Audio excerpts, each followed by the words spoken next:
Hello friends, today we will talk about how to fix or how to solve the problem of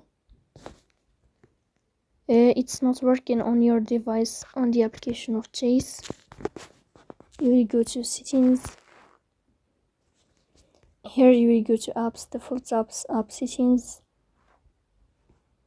On above you will search about Chase app. Then this page of app info, you will click on first stop and you will click OK. Here you will enter to the window of storage. Then we click on clear cache. But pay attention, don't click clear data because that can delete your account. Here you will go to Play Store. You will search about Chase app. Then you can uninstall your app and you can install it again. So please don't forget to support us by like and subscribe. See you next time.